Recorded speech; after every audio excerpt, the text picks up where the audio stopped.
নমস্কার, আপনারা দেখছেন কেটিভি বাংলা। আপনাদের সঙ্গে আমি শান্তনু। শুরু করছি হট সিটে হট টকের আরও একটি গুরুত্বপূর্ণ পর্ব।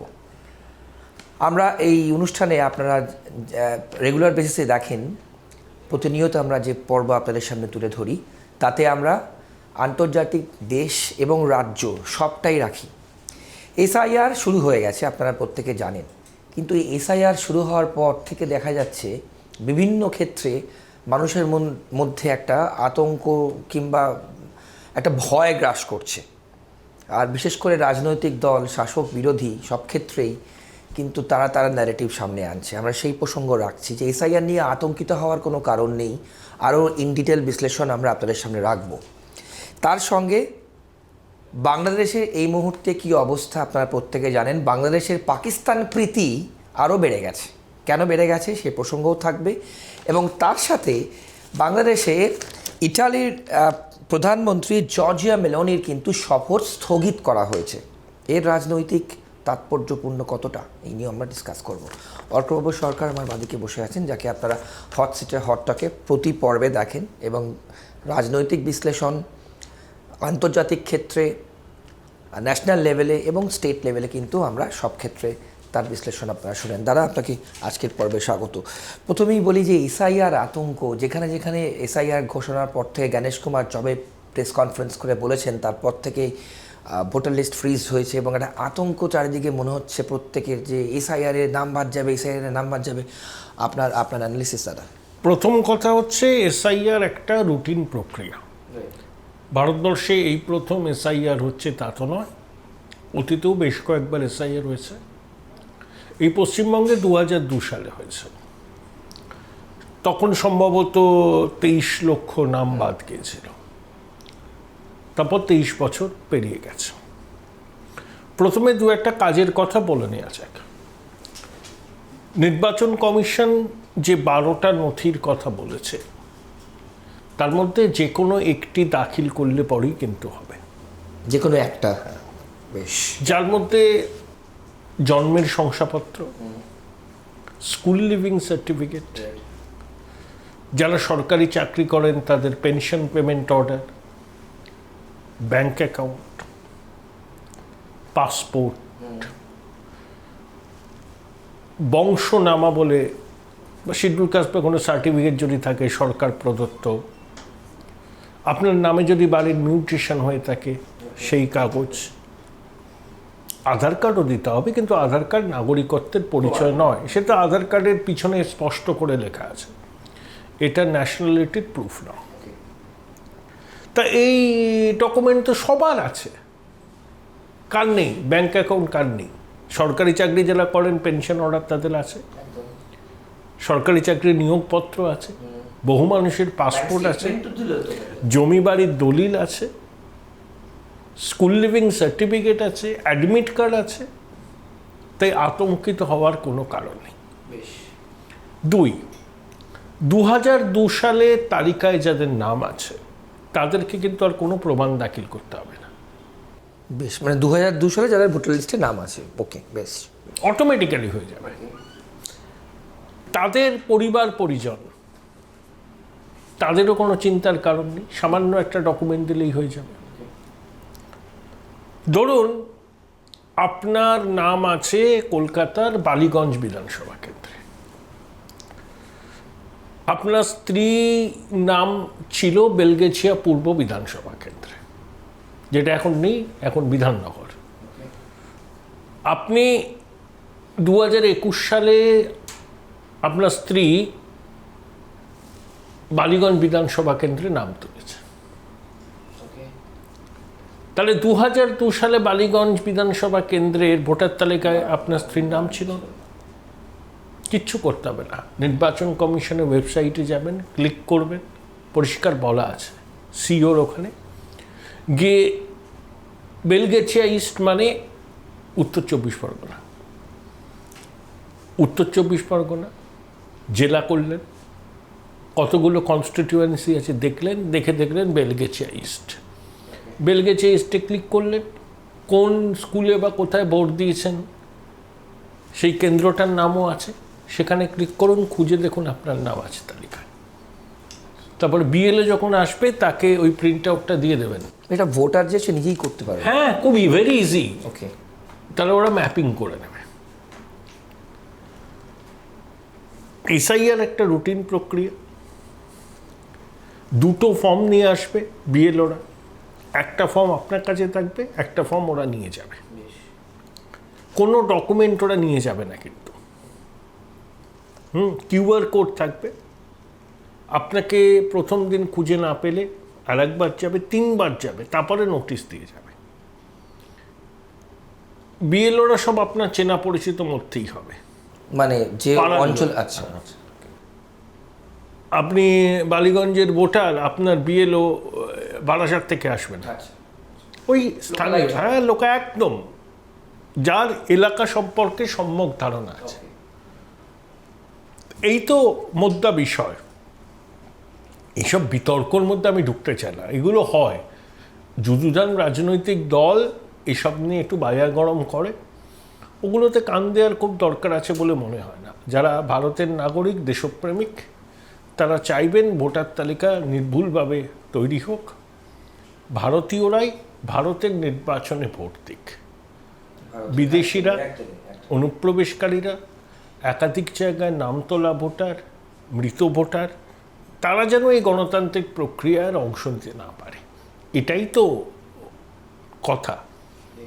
এবং সুপ্রিম কোর্টের নির্বাচন কমিশনের এই অধিকারকে স্বীকৃতি দিয়েছে, তারা অবাঞ্ছিত হস্তক্ষেপ করতে চায় না, পরিষ্কার বলে দিয়েছে। এখানে একটা প্রশ্ন আর কথা, যে 2002 সালের কথা আপনি বললেন, 2002 সালে কিন্তু এমন অনেক মানুষজন আছেন যাদের নাম তখন ছিল না, কিন্তু তাদের বাবা কিংবা মা তাদের নাম ছিল। কোনো সেক্ষেত্রে অসুবিধা নেই, তা তো আরও সহজ হয়ে গেল। বাবা মার নাম আছে, অটোমেটিক্যালি তাদের নামও চলে আসবে। তাহলে সেক্ষেত্রে কী ডকুমেন্ট দিতে হবে? ওই যা ডকুমেন্টের মধ্যে যে কোনো একটা, আলাদা কোনো ডকুমেন্ট নেই। ওই যে তালিকা দিয়েছে 12টা, ওর মধ্যে থেকে যে কোনো একটা জেরক্স করে নিয়ে একটা সেলফ অ্যাটেস্ট করে নেবেন, আর কালার ফটো রাখবেন, পাসপোর্ট সাইজ। সেটা লাগতেও পারে, কারণ আপনার নতুন ভোটার কার্ড আসবে, তাতে নতুন ছবি লাগবে। মানে এক্সিস্টিং যে ভোটার কার্ড আছে সেটা ফ্রিজড এই মুহূর্তে দাঁড়িয়ে, ওই নতুন ভোটার কার্ড আসবে প্রত্যেক ভোটারের কাছে। আগেরটা তাহলে সেক্ষেত্রে তখন আর এই ভোটার কার্ডটা এসে গেলে ইনভ্যালিড হয়ে যাবে। ইনভ্যালিড হয়ে যাবে। আচ্ছা, এবার যারা মাল্টিপল এন্ট্রি ওর কথা আছে, যেটা আপনি একটু আগে এক্সাম্পল দিলেন, যে কোনো এক জায়গায় তাদের নাম রাখতে হবে। যে কোনো এক জায়গায়, সেটা তাদেরকে ডিসাইড করতে হবে কোথাকার ভোটার হিসেবে তারা থাকতে চান। আচ্ছা, তাহলে যাদের কাছে এই যে লিস্ট আছে ডকুমেন্ট না থাকে কিংবা নেই, সেক্ষেত্রে কিন্তু তারাই সমস্যায় পড়তে পারে। তারা ডকুমেন্ট জোগাড় করার জন্য সময় পাবেন, তারপরেও যদি না পারেন তো তখন ধরিয়ে নেওয়া হবে যে এতগুলো ডকুমেন্টের মধ্যে কিছুই যখন নেই, তারা প্রকৃত ভোটার নন। এটাই। বেশ, তাহলে এসআইআর নিয়ে সাধারণ মানুষজন যা চিন্তা করছেন কিংবা রাজনৈতিক দলরা যা সামনে আনছে যে ন্যারেটিভ, আতঙ্কিত হওয়ার কোনো কারণ নেই। অর্কদা পরিষ্কার বললেন যা যা ডকুমেন্টস বলেছে সেসব থাকলে 2002 সালে আপনার বাবা মার নাম আপনারও যদি না থাকে, সেক্ষেত্রেও কিন্তু আপনার কোনো চিন্তা নেই এবং আপনাকে আতঙ্কিত হওয়ার কোনো কারণ নেই। এটা প্রথম পয়েন্ট। এবার যদি আমরা পরবর্তী ইন্টারন্যাশনাল অ্যাফেয়ারের দিকে যাই, পাকিস্তান প্রীতি কিন্তু বাংলাদেশে দিনে দিনে মোহাম্মদ ইউনিস চাচার বাড়ছে। কেন এই কথা বললাম? কারণ 25শে অক্টোবর রাত্রে ঢাকার রাষ্ট্রীয় অতিথি ভবনে মোহাম্মদ ইউনিসের সঙ্গে Pak joint chief of staff chairman general Shahir Shamshad মির্জার একটি বৈঠক হয়। এই বৈঠক কেন করবেন? বাংলাদেশের অন্তর্বর্তীকালীন সরকারের প্রধান উপদেষ্টার সঙ্গে এই মিটিং পাকিস্তানের। আবারও বাংলাদেশ এবং পাকিস্তান মিলে কি কোনো ষড়যন্ত্র করছেন ভারতের বিরুদ্ধে? অর্কতা, প্রথম কথা, পাকিস্তানের সঙ্গে বাংলাদেশের একটা নতুন মাখামাখির পর্ব চলছে।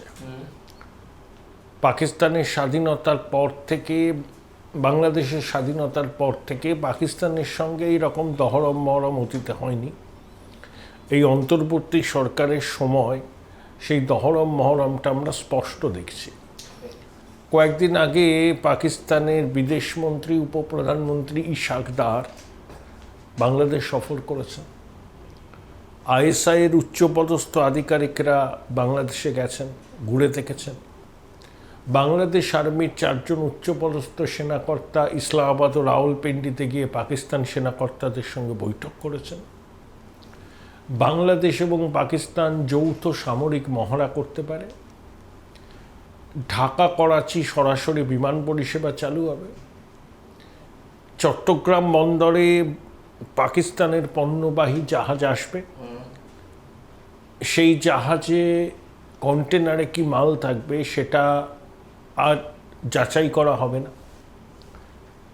এই প্রেক্ষিতে পাকিস্তানের সেনাকর্তা যিনি বাংলাদেশ সফর করলেন, বাংলাদেশের সরকারি অতিথিশালা যমুনায় তাকে অন্তর্বর্তী সরকারের উপদেষ্টা বাটপার ইউনুস সম্বর্ধনা জানান। আর্ট অফ ট্রায়াম্প বলে একটি বই উপহার দেন। সেই বইয়ের প্রচ্ছদে বাংলাদেশের একটা মানচিত্রের ছবি আছে। সেই মানচিত্রে ভারতের উত্তর পূর্বকে বাংলাদেশের অংশ হিসাবে দেখানো হয়েছে। আসলে জঙ্গি ইউনুস সমর্থক হচ্ছে জামাত, র্যাডিক্যাল ইসলাম এবং ভারত বিরোধী জঙ্গি গোষ্ঠী। তারা চায় ভারতে সন্ত্রাসবাদী হামলা করতে। আনসার আল্লাহ বাংলার প্রধান জসিমউদ্দিন রহমানি বায়তুল মোকাররমের সামনে একটা সমাবেশে উপস্থিত ছিলেন। সেখানে ইসকনের বিরুদ্ধে, হিন্দুদের বিরুদ্ধে বিষোদ্গার করা হয়। এই জসিমউদ্দিন রহমানি মুক্তমনা ব্লগার রাজীব হায়দারকে খুনে অভিযুক্ত। তাকে অন্তর্বর্তী সরকার জেল থেকে ছেড়ে দিয়েছে। তবে আন্তর্জাতিক খ্যাতিসম্পন্ন বাটপার ইউনুস ও নিজের বিপদ নিজে ডেকে আছে। বেশ, প্রথম কথা, আর্ট অফ ট্রায়াম্প বলে যে বইটা উপহার দিয়েছে তার প্রচ্ছদে বাংলাদেশের যে নতুন মানচিত্র, যাতে ভারতের 7 সিস্টারের অন্তর্ভুক্তি আছে, এটা অনিচ্ছাকৃতভাবে হয়নি, ইউনুস ইচ্ছা করে করেছে। এর খেসারত ওকে দিতে হবে। কিছুদিন আগে ইউনুসের প্রধান সহকারী হিজবুত তাহরীরের জঙ্গি অভ্যুত্থানের মাস্টার মাইন্ড মাহফুজ নতুন বাংলাদেশের একটা মানচিত্র সমাজ মাধ্যমে পোস্ট করেন। তাতেও ঠিক এই ছবিটাই ছিল। চাপের মুখে প্রত্যাহার করে নেয়। আসলে ইউনুস কি চাইছে? ভারতের সাথে পায়ে পা লাগিয়ে ঝগড়া করতে, উত্তেজনাকে বাড়িয়ে রাখতে। যত ভারতের সঙ্গে উত্তেজনা বাড়বে তত ওর গদিটা সুরক্ষিত হবে। ও নির্বাচন করার রাস্তায় হাঁটবে বলে আমার মনে হয় না। ও একটা যুদ্ধ পরিস্থিতি তৈরি করতে চায় এবং বাংলাদেশের মাটি এখন জঙ্গি জেহাদিদের মুক্তাঞ্চল, জঙ্গিদের আঁতুর ঘর। ভারতে আত্মঘাতী জঙ্গি প্রবেশ করানোর ছক কষছে বাংলাদেশ। পাকিস্তানের সেনাকর্তা ফিল্ড মার্শাল আসিম মুনির বলেছেন যে ভারতকে এবার আক্রমণ করা হবে ভারতের পূর্ব দিক থেকে, মানে বাংলাদেশের মাটিকে ব্যবহার করে। সেই প্রেক্ষিতে ইউনুসের পাক সেনাকর্তাকে বই উপহার দেওয়া, তার প্রচ্ছদে বাংলাদেশের নতুন মানচিত্র খুবই তাৎপর্যপূর্ণ। কিন্তু একটা কথা ইউনুস ভুলে গেছে কিনা জানি না, ও তো মাতৃজঠরের লজ্জা এবং আন্তর্জাতিক খ্যাতিসম্পন্ন বাটপার, অত্যন্ত বদমাইশ প্রকৃতির এই বৃদ্ধ। ও দেহত্যাগ না করলে পদত্যাগ করবে না। বাংলাদেশের মাটি থেকে যদি কোনো অ্যাডভেঞ্চার হয় ভারতের বিরুদ্ধে, বাংলাদেশ দেশটার অস্তিত্ব পৃথিবীর মানচিত্রে থাকবে না। এই বার্তাটা ইউনুস যেন স্পষ্ট করে বুঝে নেন। আমাদের নতুন ডক্ট্রিন হচ্ছে, ভারতের বিরুদ্ধে কোনো সন্ত্রাসবাদী হামলা হলে সেটা ভারতের বিরুদ্ধে যুদ্ধ হিসাবে বিবেচিত হবে। সেই সন্ত্রাসবাদী হামলা যদি ইউনুসের মদতপুষ্ট জঙ্গিরা করে বাংলাদেশের মাটিকে ব্যবহার করে, আমরা ধরে নেব বাংলাদেশ ভারতের বিরুদ্ধে যুদ্ধ ঘোষণা করেছে। এবং সেটা বাংলাদেশের কাছে খুব 8 ঘন্টা লাগবে না বাংলাদেশকে দখল করতে, 8 ঘন্টা। এটা ইউনুস জানে কিনা আমি জানি না। বয়স হয়েছে, ভীমরতি হয়েছে, আর খুব অসৎ প্রকৃতির মানুষ, চোর। ইউনুস চোর বললে কম বলা হয় ডাকাত। ও কর্মীদের প্রভিডেন্ট ফান্ডের টাকা মারে। ও নোবেল প্রাইজ পাওয়ার পর নরওয়ে সরকার বলেছিল ওদের সরকারি তহবিল তছরূপ করেছে। তা এই ধরনের একটা আন্তর্জাতিক খ্যাতিসম্পন্ন বাটপার যখন শাসন ক্ষমতায় থাকে তখন এর থেকে বেশি কিছু প্রত্যাশা করা যায় না। একদম। অর্থাৎ আমরা বিরতি নেব। বিরতির পর যখন ফিরে আসবো আরও অনেক গুরুত্বপূর্ণ টপিক থাকবে আপনাদের সামনে আজকের পর্বে। কোথাও যাবেন না, সঙ্গে থাকুন। বিরতির পর ফিরে এলাম। আপনারা দেখছেন হট সিটে হট টক। অর্কপ্রভ সরকার আমাদের সঙ্গে আছেন। বিরতিতে যাওয়ার আগে আমরা বেশ কিছু গুরুত্বপূর্ণ টপিক নিয়ে আপনাদের সঙ্গে ডিসকাস করলাম, অর্কদা বিশ্লেষণ করলেন। বিরতিতে পর আমরা প্রথমেই যে টপিকের দিকে নজর রাখবো, মোহাম্মদ ইউনূসকে নিয়ে তো আমরা কথা বললাম, কিন্তু তার সাথে সাথে ডোনাল্ড ট্রাম্পও কিন্তু খুব বৈচিত্র্যময় কালারফুল ক্যারেক্টার, আপনারা প্রত্যেকে জানেন। এবং রিসেন্টলি ট্যারিফ খেলায় কিন্তু মেতেছেন ডোনাল্ড ট্রাম্প। এটা আমরা কেন বলছি, কারণ আপনারা প্রত্যেকে জানেন যে 50% 50% শুল্ক ভারতের উপর তিনি চাপিয়েছেন। শুধু তাই নয়, চীনের ওপরও কিন্তু বেশ কিছু শুল্ক বোঝাও চাপিয়েছেন ট্রাম্প। কিন্তু হঠাৎ করে তিনি একদম 90 ডিগ্রি ঘুরে গেছেন, ঘুরে গিয়ে চায়নার ওপর থেকে 100% শুল্ক তুলে নিচ্ছেন, এরকমই কিন্তু সূত্র মারফত খবর। এবং মালয়েশিয়া আগের পর্বেই আমরা ডিসকাস করেছিলাম, কুয়ালালামপুরে যখন এশিয়ান সামিট হয়েছিল ঠিক তারপরে কিন্তু অফিসিয়ালি এই সিদ্ধান্তের কথা শিলমোহর দিয়েছেন আমেরিকার অর্থ সচিব স্কট বেসেন্ট। তাহলে আসিয়ান সামিটের পরই এই সিদ্ধান্ত। অর্কদা, আপনার বিশ্লেষণ। ডোনাল্ড ট্রাম্প অত্যন্ত ট্রানজাকশনাল। উনি শুল্ককে সামনে রেখে এই বাণিজ্য চুক্তি করতে চান। ভারত কেন রাশিয়া থেকে তেল আমদানি করছে সেই জন্য ভারতের উপর অতিরিক্ত 25% শুল্ক বসিয়েছেন। ভারত একটা সার্বভৌম দেশ, সে কোথা থেকে তেল আমদানি করবে সেটা একান্তভাবে তার বিষয়। আমেরিকা যেমন রাশিয়া থেকে ইউরেনিয়াম হেক্সাফ্লোরাইড আমদানি করে তার পারমাণবিক প্রকল্পের জন্য, প্যালাডিয়াম আমদানি করে তার ইলেকট্রিক ভেহিকলসের জন্য। তো ভারতও কোথা থেকে সস্তায় তেল আমদানি করলে পরে মুদ্রাস্ফীতি নিয়ন্ত্রণে থাকে সেটা ভারতের একান্ত অধিকার। ভারত আমেরিকা থেকে তেল কেনা বাড়িয়েছে, প্রযুক্তি আমদানি করছে, সমরাস্ত্র কিনছে, কিন্তু আমেরিকা বলবে বলে রাশিয়া থেকে তেল কেনা বন্ধ করতে হবে এটা হবে না। এবং ভারতের বড় বাজারকে আমেরিকা অস্বীকার করতে পারে না। এবং ভারতের সঙ্গে আমেরিকার সম্পর্ক স্ট্র্যাটেজিক পার্টনার। শুধু এই শুল্ক আবহে এই সম্পর্ক কখনোই নষ্ট হবে না। দর কষাকষি চলছে, দু দেশের মধ্যে বাণিজ্য চুক্তি চূড়ান্ত পর্যায়ে দাঁড়িয়ে আছে। কিছুদিনের মধ্যেই হয়তো সেই চুক্তি স্বাক্ষরিত হবে। এই ধরনের গুরুত্বপূর্ণ চুক্তি স্বাক্ষরিত হওয়ার আগে সমস্ত বিষয়টা খতিয়ে দেখতে হয়। দেশের স্বার্থ যাতে সুরক্ষিত থাকে সেটা দেখতে হয়। আমেরিকা থেকে ভুট্টা আমদানি করা হতে পারে, সেই ভুট্টা থেকে ইথানল তৈরি হতে পারে, তবে জেনেটিক্যালি মডিফাইড পণ্য হয়তো আনা হবে না। সামান্য কিছু কৃষি পণ্যের বাজার আমেরিকার জন্য ভারত খুলতেও পারে, কিন্তু দুগ্ধজাত পণ্য এবং মৎস্যের জন্য আমেরিকার পণ্য ভারতে আসবে না। সেই বাজার ভারতের জন্যই সুরক্ষিত থাকবে। আমেরিকা চাইছে এই ক্ষেত্রগুলো ভারত উন্মুক্ত করুক। ভারতের বাধ্যবাধকতা আছে, কৃষকদের স্বার্থটাও রক্ষা করতে হবে।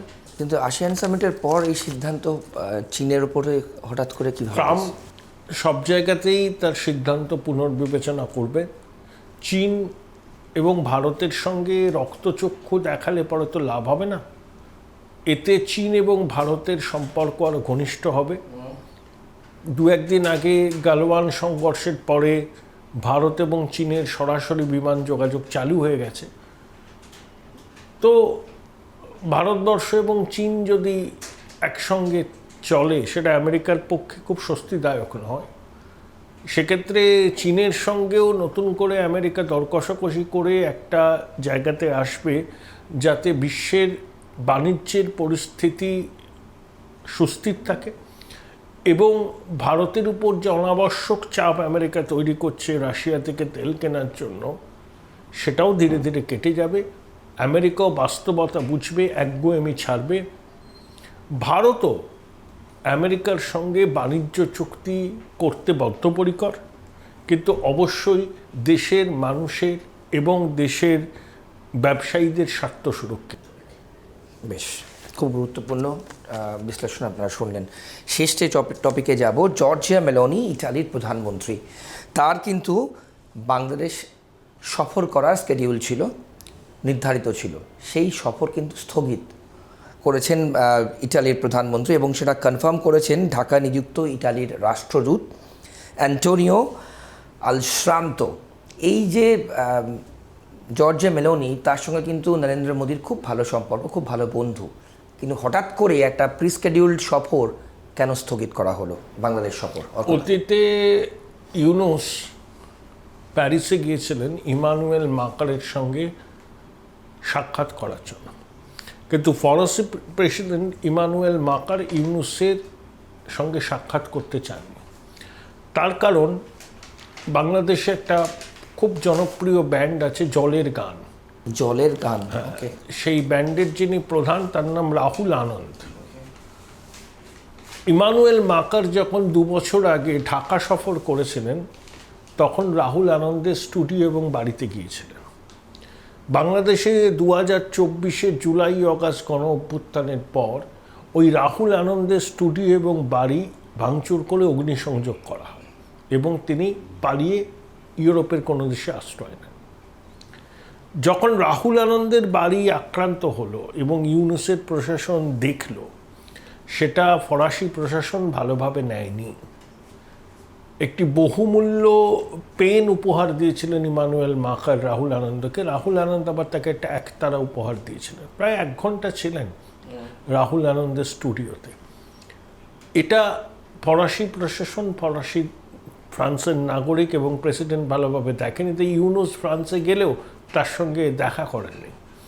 আসলে ইউনুসকে তো কেউ স্বীকৃতি দেয় না, ও তো গায়ের চড়ে দখলদারি, ও তো নির্বাচিত নয়।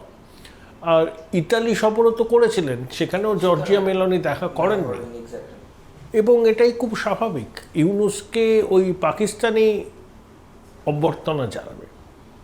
ইউনুসের মতিগতি সবাই জানে। বাংলাদেশের সার্বভৌমত্বর পক্ষে ও একটা ক্ষতিকর শক্তি, এবং বাংলাদেশকে ও জঙ্গি দেশে পরিণত করেছে। কাঙাল দেশ তো হয়ে গেছে। বাংলাদেশের যে অগ্রগতি ছিল অতীতে, সেটা তো আর নেই। তাই বিশ্বের অন্যান্য রাষ্ট্র নেতারা ইউনুসের সঙ্গে সাক্ষাৎ করে তাকে বৈধতা দিতে চাইছেন না। সেই জন্যই এই সমস্ত সফর ক্যান্সেল হচ্ছে। খুব গুরুত্বপূর্ণ, মানে পৃথিবীর কাছে কিন্তু সারা বিশ্বের কাছে একটা অন্য বার্তা যাচ্ছে। অর্কদা, অনেক ধন্যবাদ আপনার সময়ের জন্য। আপনারা দেখলেন আজকের পর্বে কিন্তু আমরা বেশ কিছু গুরুত্বপূর্ণ অন্যান্য পর্বের মতোই টপিক আপনাদের সামনে তুলে ধরলাম। আমাদের রাজ্য থেকে শুরু করে আন্তর্জাতিক স্তরে সব রকম রাখলাম।